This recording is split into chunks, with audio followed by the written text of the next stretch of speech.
bénissons tous au nom de notre Seigneur Jésus. Merci pour la grâce, l'opportunité que l'Éternel vient de nous accorder aujourd'hui. Nous allons prier. Père éternel, merci pour ton amour.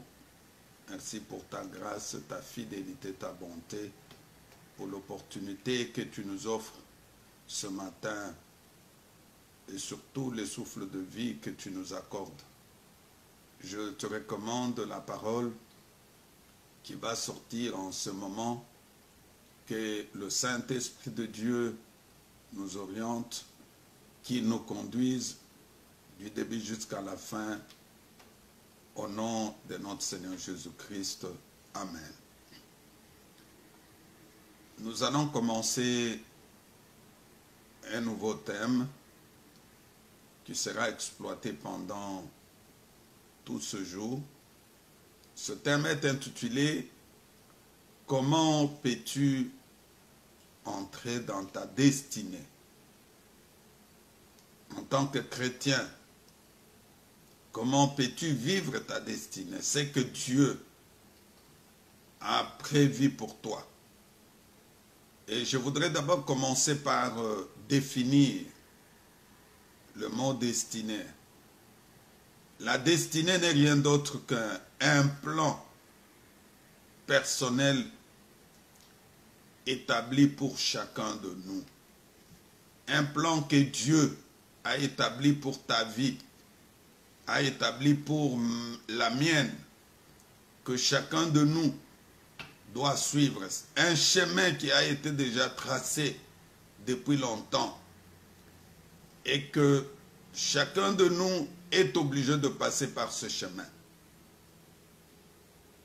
Un plan bien précis pour votre vie que personne d'autre ne peut pas accomplir. Lorsque je parle d'un plan personnel, c'est quelque chose, deux jumeaux ont chacun sa destinée. Les jumeaux sont nés le même jour, mais pas à la même heure, parce qu'il y a toujours celui qui doit naître avant.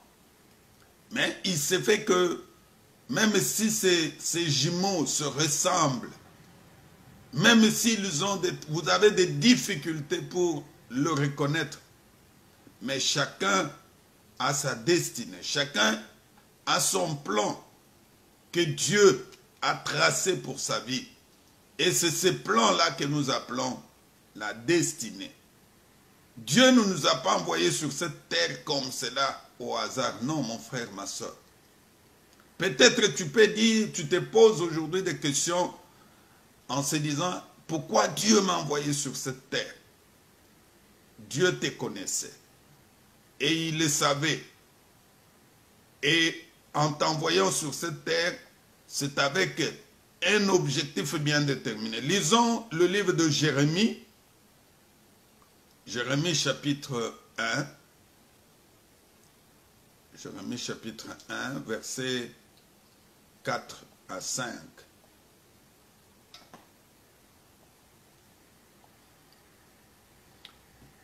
La parole de l'Éternel me fit adresser en ces mots. Avant que je t'eusse formé dans le ventre de ta mère, je te connaissais. Et avant que tu fisses sortir de son sein, je t'avais consacré. Je t'avais établi prophète de nation. Ça, c'est Jérémie qui est en train de parler. Il dit qu'il avait reçu une parole venant de l'Éternel. Et voici le message. Dieu lui dit, avant que tu eusses formé, avant que tu sois dans le ventre de ta mère, je te connaissais. Et avant même ta sortie, avant de sortir, Dieu l'avait déjà choisi, consacré, établi en tant que prophète de nation. C'est ainsi que la venue de Jérémie sur cette terre, dans ce monde, n'était pas un hasard. Dieu le savait, Dieu l'avait déjà établi. Et Dieu l'avait choisi en tant que serviteur prophète. Il savait le travail qu'il devrait faire avec lui. C'est ainsi que Jérémie, en grandissant, Dieu a commencé à l'utiliser. Dieu a commencé à lui parler. Il fut un grand prophète, et pas n'importe quel prophète. Il fut un prophète majeur, quelqu'un qui a annoncé la parole de Dieu. Tout cela, c'est pour montrer que Jérémie avait une destinée. La destinée, c'est un ensemble d'événements que Dieu a programmés pour ta vie. Ta vie n'est pas un hasard, bien-aimé, sur cette terre. Peut-être tu peux te dire, je ne comprends pas qu'est-ce qui se passe réellement dans ma vie. Non. Lorsque Dieu t'a envoyé, lorsque Dieu t'a créé, il a établi un plan. Peut-être tu es encore au début, où tu as connu quelques barrières, quelques obstacles. Mais j'aimerais te dire à travers ce message que le plan de Dieu qu'il avait établi dans ta vie est là et il va s'accomplir. Mon frère, ma soeur, toi qui me suis, j'aimerais que tu puisses vraiment saisir cette opportunité afin que tu sortes de ce découragement dans lequel tu es. Peut-être avec les événements, les difficultés, les blocages, les barrières, tu commences à trouver que la vie n'a plus de sens. Non, ta vie a un sens, ta vie a un chemin, ta vie a une orientation.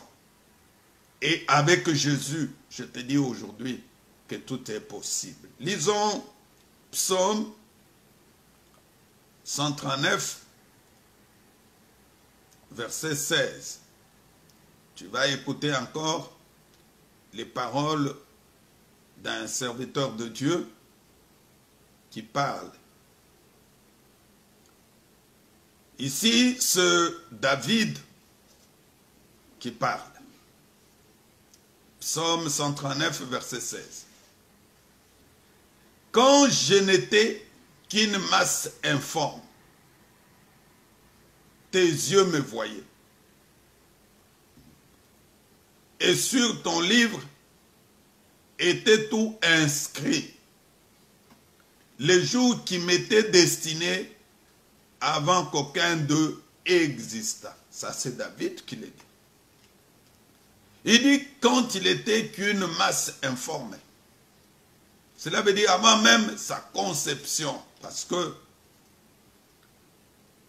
il dit tes yeux me voyaient. Mon frère, ma soeur, avant même que tes parents puissent se rencontrer pour que tu sois conçu, j'aimerais te dire que Dieu te voyait. Et dans son livre était inscrit. Il dit sur ton livre, tout était inscrit. Dieu avait inscrit comment ta vie devrait se passer. Dieu savait qu'à l'âge de 12 ans, tu devrais terminer l'école élémentaire, autrement appelée l'école primaire, et qu'à l'âge de 18 ans, tu terminais l'école secondaire, et qu'à tel âge, tu devrais finir l'université. Un plan bien élaboré, bien établi est là. Mais parfois, il y a toujours des obstacles, il y a des barrières, il y a des empêchements, il y a des choses qui vont chercher à ce que ce plan de Dieu ne puisse pas se réaliser. Mais je suis venu te dire, quelles que soient les barrières de la vie, la volonté de Dieu finira toujours par s'accomplir. Je suis venu dire à quelqu'un aujourd'hui que tu n'as pas été créé par accident et que ce n'était pas une erreur de la nature. Ta présence sur cette terre a un sens. Ta présence sur cette terre est fait que tu puisses effectivement écrire ton histoire. Tu n'es pas venu achever l'histoire de tes parents, mais tu es venu écrire ta propre histoire. Quels que soient les temps difficiles, quelles que soient les circonstances, les dons et les talents que Dieu a mis en toi feront que ta personnalité soit aussi écrite sur cette terre. Regarde l'histoire de David, celui qui parle ici, qui dit que ce jour m'était destiné. Oui, très jeune, Dieu a voulu que le jeune David commence par devenir berger.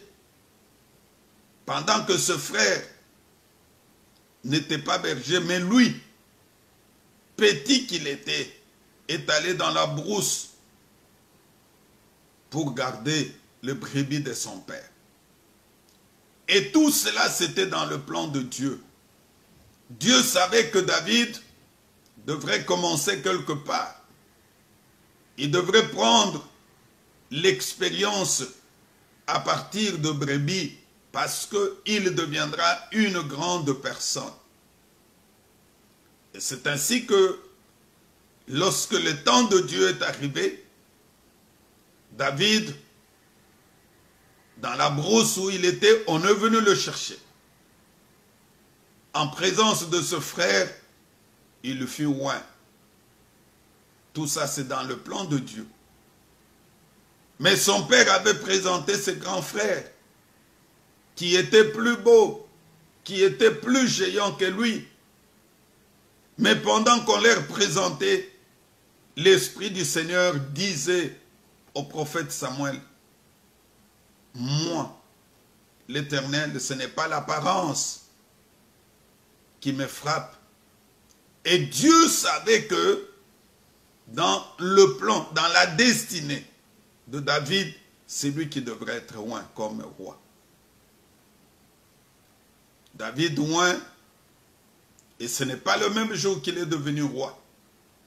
Il a connu un parcours, d'abord en devenant chantre auprès de Saoul, il est devenu son gendre, et par après, jusqu'au moment où Dieu a permis que David soit oint comme roi. Bien-aimé, c'était dans la destinée de David. Il fut un roi, d'abord de la tribu de Juda, quelque temps après, roi de 2 tribus, et enfin, roi d'Israël. C'est un processus. Je voudrais te dire, mon frère, ma soeur, que la destinée est un processus, c'est un chemin que chacun de nous est obligé à suivre.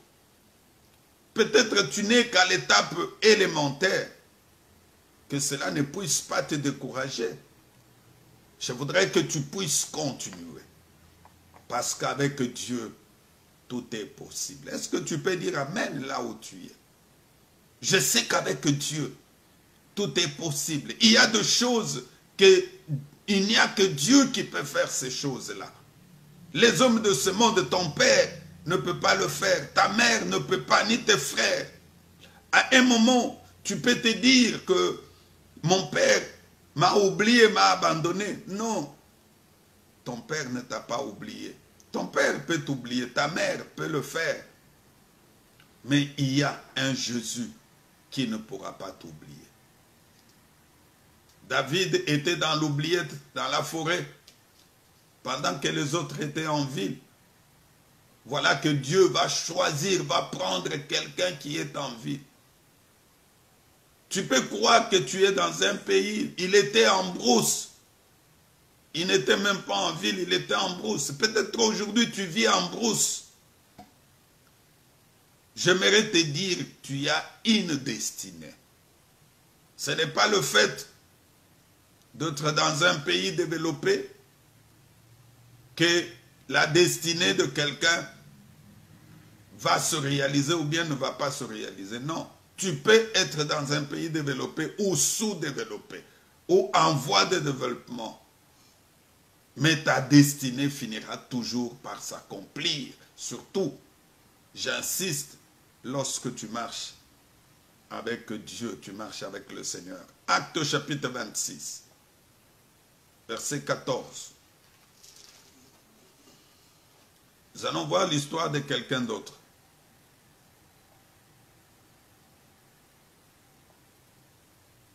Ici, c'est l'apôtre Paul. Il dit, nous tombâmes tous par terre. Et j'entendis une voix qui me disait en langue hébraïque, Saul, Saul, pourquoi me persécutes-tu? Et il te serait dur de régimber contre les aiguillons. Je répondis, qui es-tu, Seigneur? Et le Seigneur dit, je suis Jésus que tu persécutes.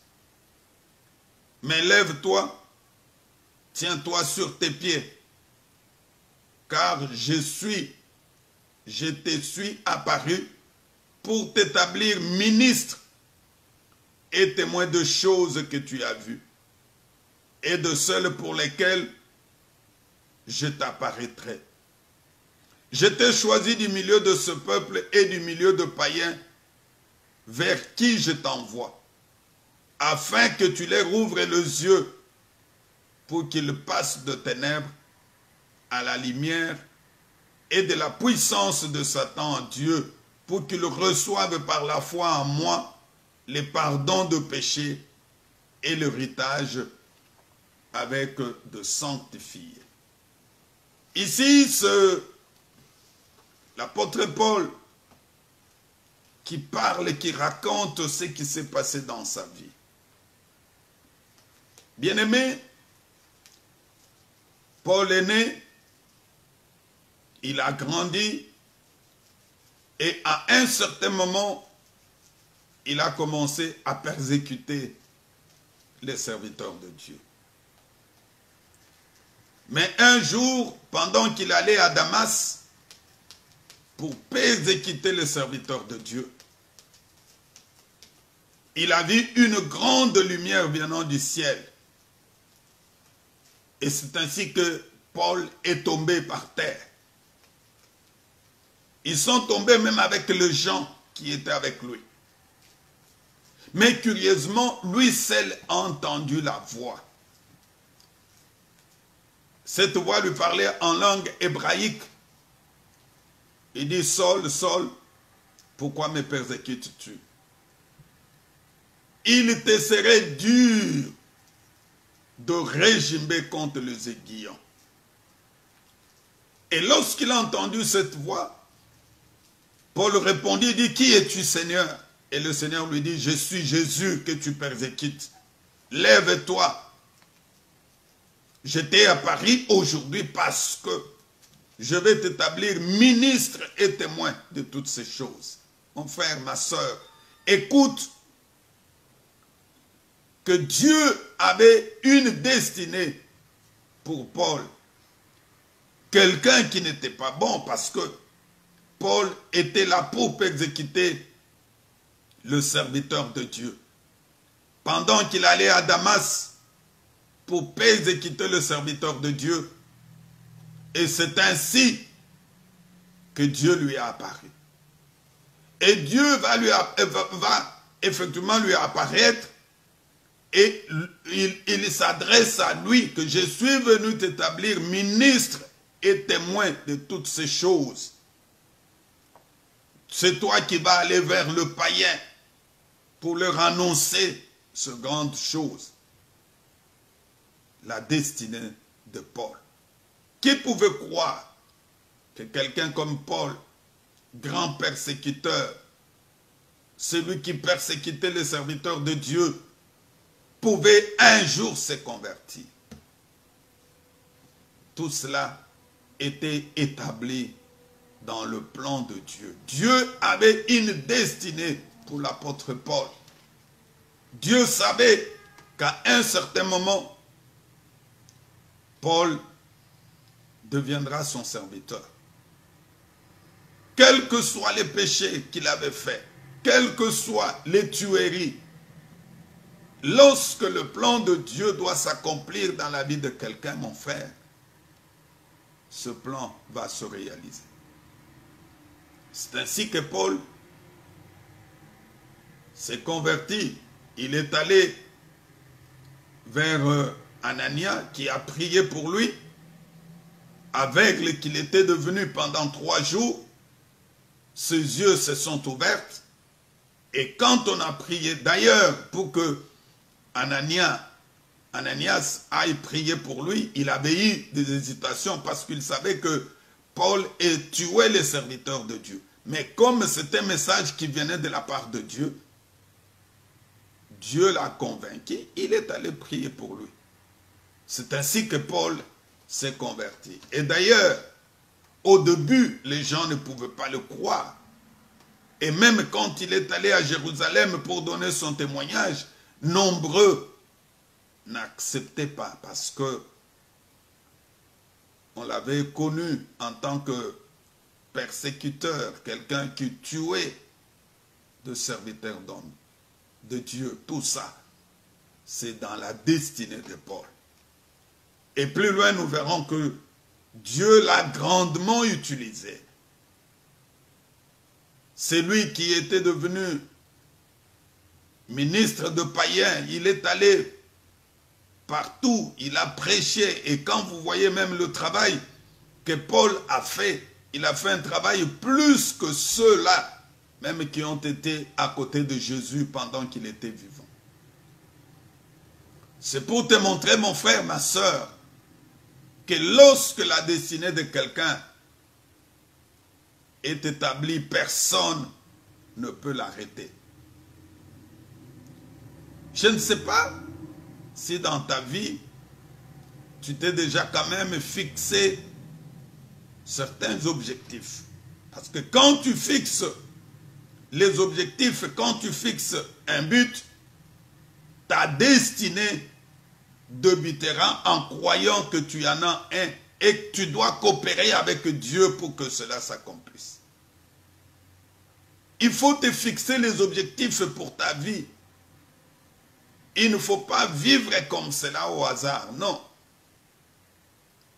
Tu dois te dire, à tel âge, je dois finir mes études. Je dois travailler. Je dois me marier. Je dois avoir 2 enfants.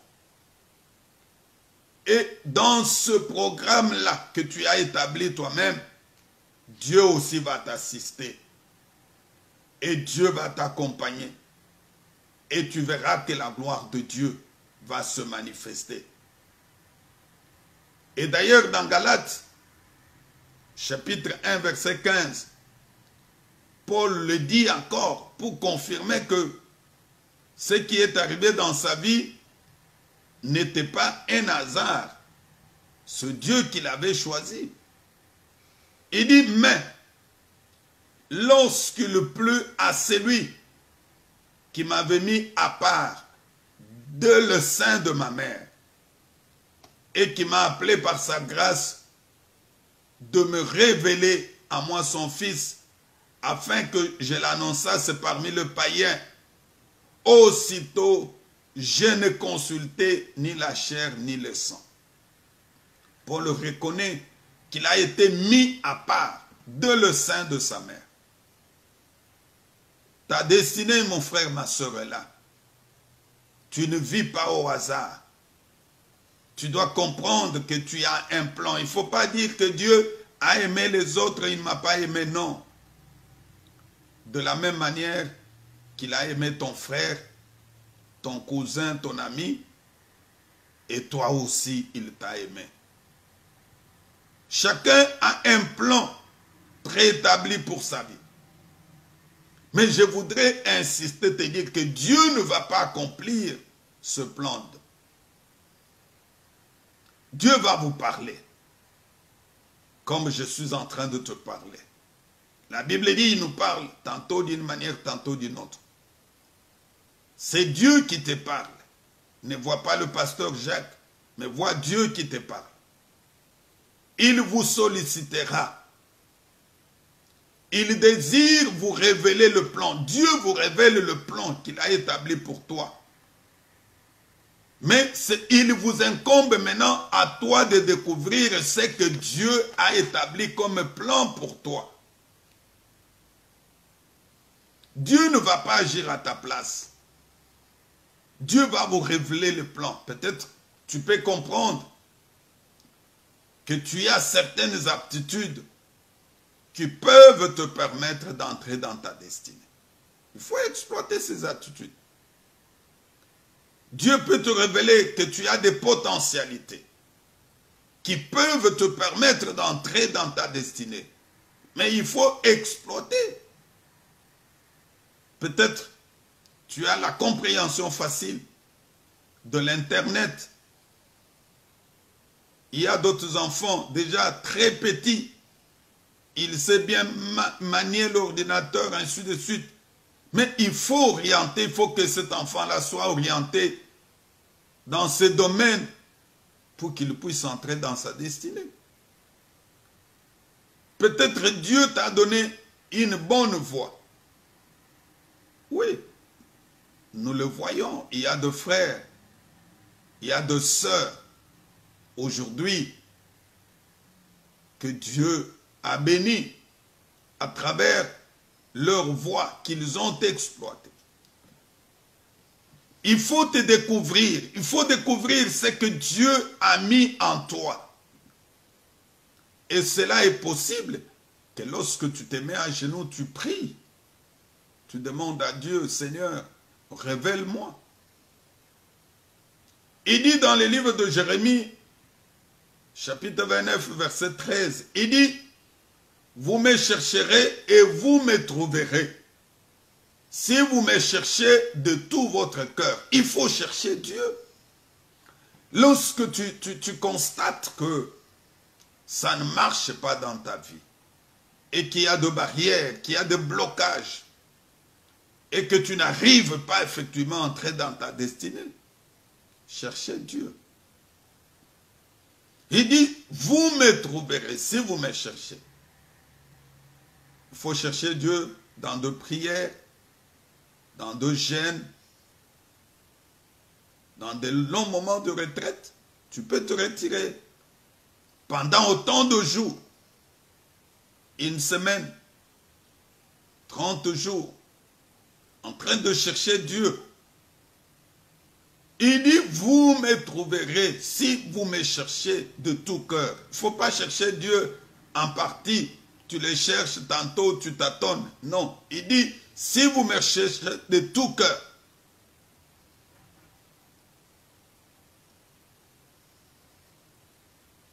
Il y a aussi des choses que Dieu nous appelle à faire qui ne dépendent pas de nos talents, ni de nos capacités. Mais il nous appelle à le faire pour que notre destinée puisse s'accomplir. Il y a des choses comme cela. Je prends le cas de Moïse. Vous savez que Moïse est né avec une mission. Moïse est né avec une mission en tant que libérateur d'enfants d'Israël. Et pour que la mission de Moïse s'accomplisse, ça n'a pas été facile. Ça ne dépendait pas ni de ses capacités, ni de ses talents. Voilà ce que Dieu va faire. Moïse est né pendant la période où une loi était établie que les enfants mâles ne pouvaient pas naître dans des familles juives. Et que si un enfant mâle naît, cet enfant doit être tué. C'était la loi. Mais lorsque Moïse est né, la Bible dit que ses parents l'ont gardé pendant 3 mois. Et au bout de 3 mois, voyant qu'ils ne pouvaient plus le garder, ils se sont décidés d'aller le jeter dans l'eau. C'est ainsi que sa mère est allée le jeter. Bien-aimé, cette action-là d'aller jeter Moïse dans l'eau, c'était dans le plan de Dieu. C'était dans la destinée de Dieu. Et quand sa mère est allée le déposer là-bas, la Bible dit que sa grande sœur s'est cachée pour dire, je veux voir ce qui va arriver à mon frère. Pendant qu'elle était cachée, Dieu va faire que la fille du roi puisse aller se baigner. Arrivés sur place là-bas, ils ont entendu la voix d'un enfant qui pleurait. Et c'est ainsi qu'ils vont aller, ils trouvent que c'est un enfant mâle qu'on avait jeté. La fille du roi va prendre l'enfant, et c'est ainsi que sa grande sœur va sortir pour dire à la fille du roi, je peux te chercher une femme qui peut faire la garde de cet enfant. Et la femme qu'on va chercher, c'est qui? La propre mère de Moïse. C'est lui qui l'avait jeté. On va maintenant la chercher. C'est elle qui est venue maintenant pour commencer à garder l'enfant. C'est ainsi que Moïse grandit dans la maison du roi. Et à un certain moment, Moïse refusa de ne plus être appelé le fils de la fille du roi. Tout ça, c'était dans le plan de Dieu. Dieu savait que Moïse avait une mission. Et comme il était né pendant la période difficile, c'était pratiquement difficile que Moïse puisse vivre dans sa famille comme cela. Dieu va permettre une circonstance. Je voudrais te dire, il y a des choses que toi tu ne peux pas faire. C'est seulement Dieu qui peut le faire. Moïse, en grandissant, il va refuser d'être appelé le fils de la fille du Pharaon et il va chercher à rejoindre ce frère parce qu'il avait compris qu'il n'était pas égyptien et que Moïse était juif. C'est ainsi que Moïse est parti. Et lorsqu'il est parti, dans sa précipitation, il a cru qu'il pouvait faire du bien, qu'il pouvait sauver ce frère en voyant lorsque un Égyptien frappait un Juif. C'est ainsi que Moïse a voulu effectivement se venger contre son frère. Il a tué un Égyptien, ce qui lui créera de problèmes. Il a été obligé de fuir lorsqu'on le cherchait. Mais quand le temps de Dieu est arrivé, lorsque le temps de Dieu est arrivé pour sauver, pour libérer les enfants d'Israël, Dieu a utilisé Moïse. C'est lui qui est allé voir le roi Pharaon pour lui dire, laisse les enfants d'Israël aller adorer Dieu. Mon frère, ma soeur, tout cela était prévu dans la destinée de Moïse. Je suis venu te dire aujourd'hui, tu as une destinée dans laquelle tu dois entrer. Avec Dieu, tout est possible. Peut-être ta vie est comme un chauffeur qui est au volant. Parce que ici où nous sommes, aux États-Unis, dans des pays développés, quand tu veux aller quelque part où tu ne connais pas l'adresse, nous utilisons les GPS. C'est cet appareil-là qui t'indique le chemin, la route que tu vas emprunter. À un moment, tu peux te perdre. Et lorsque tu essaies de te perdre, GPS va te dire non, tu n'es pas sur un bon chemin. Et c'est GPS qui va encore une fois te recadrer pour te montrer, voilà le chemin que tu dois aller. Une fois que tu te retrouves selon la conduite, et tu iras jusqu'à ce que tu atteindras l'adresse que tu avais besoin. Je suis venu t'annoncer aujourd'hui que le GPS n'est rien d'autre que Jésus-Christ qui est là pour t'orienter, qui est là pour te montrer de choses puissantes, de choses merveilleuses. Sans tenir compte de là où tu es aujourd'hui, Dieu peut planifier un nouveau cours de choses en partant de là où tu es pour qu'il puisse vraiment te faire entrer dans ta destinée. Ne crois pas que là où tu es, Dieu ne peut pas faire quelque chose. Il est capable de le faire. C'est comme je le disais, avec les GPS, lorsque tu es sur un mauvais chemin, le GPS va effectivement t'orienter. Peu importe ton âge, tu peux dire que mon âge est déjà avancé. Non. Bien-aimé, tu peux entrer dans ta destinée même à 80 ans. Abraham est entré dans sa destinée à l'âge de 100 ans. C'est à 100 ans qu'il a eu le fils de la promesse. Quel que soit ce qui t'est arrivé dans le passé, peut-être tu as connu des déceptions dans le passé. Tu ne veux plus entendre quelqu'un qui te parle de problèmes de mariage parce que tu as connu autant de déceptions. Non. Je voudrais te dire que ce n'est jamais trop tard pour que tu entres dans ta destinée. C'est possible. Commencez seulement à faire ce que le Seigneur te demande de faire. Qu'est-ce que le Seigneur te demande de faire? C'est de marcher avec lui, de collaborer avec lui, de prendre Jésus-Christ comme ton guide, comme je venais de le dire. Nous avons les GPS qui nous orientent, qui nous montrent, même là où tu ne pouvais pas.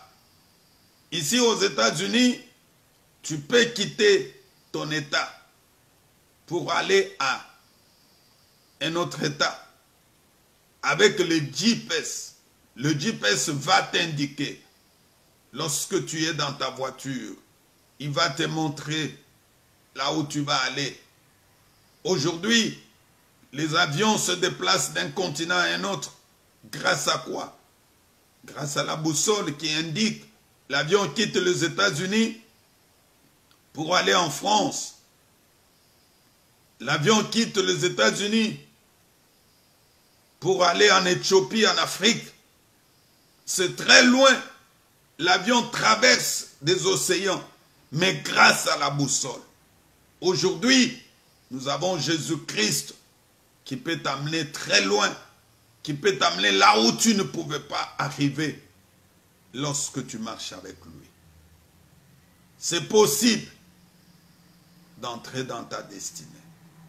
Parce qu'il y en a d'autres qui sont entrés dans leur destinée. Je vais t'en parler. Je vais entrer dans la profondeur. Tu vas écouter des gens qui étaient comme toi, découragés.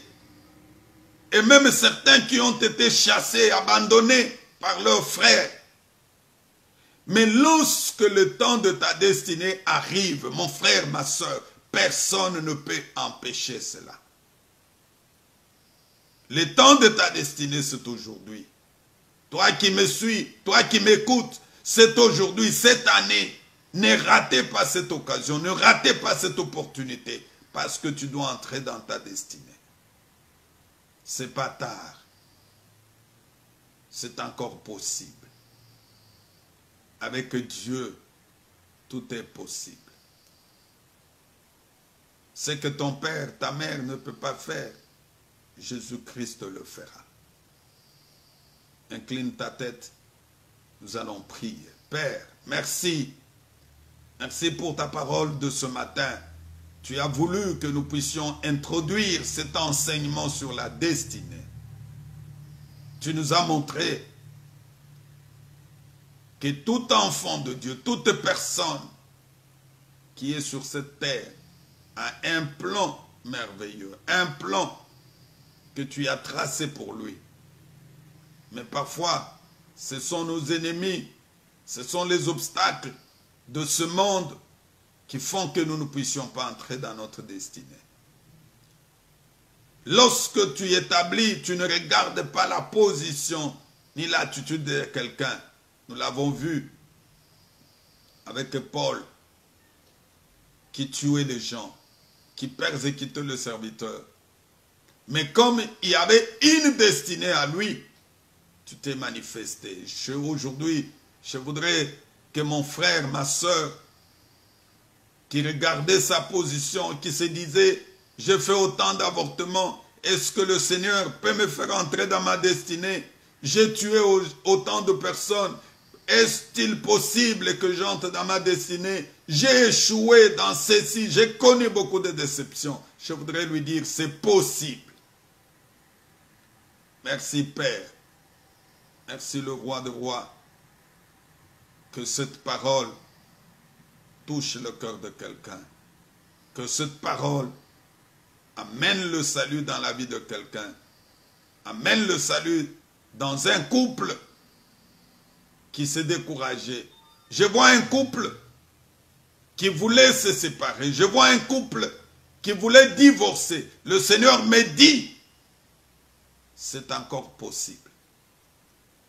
Il y a une destinée pour votre foyer. Avec Jésus, utilisez, prenez Jésus comme les GPS de votre vie. Il va vous remettre sur un bon chemin. Et vous arriverez à la destination. Au nom de notre Seigneur Jésus-Christ. Amen. Que mon Dieu vous bénisse. Tu peux partager cet enseignement, ce message avec d'autres bien-aimés. Tu peux aussi t'abonner sur notre chaîne YouTube, Cité de la gloire de Dieu. Abonnez-vous nombreux. Nous en avons besoin. Priez aussi pour nous.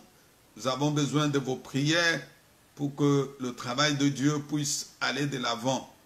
Que mon Dieu vous bénisse encore une fois. Amen.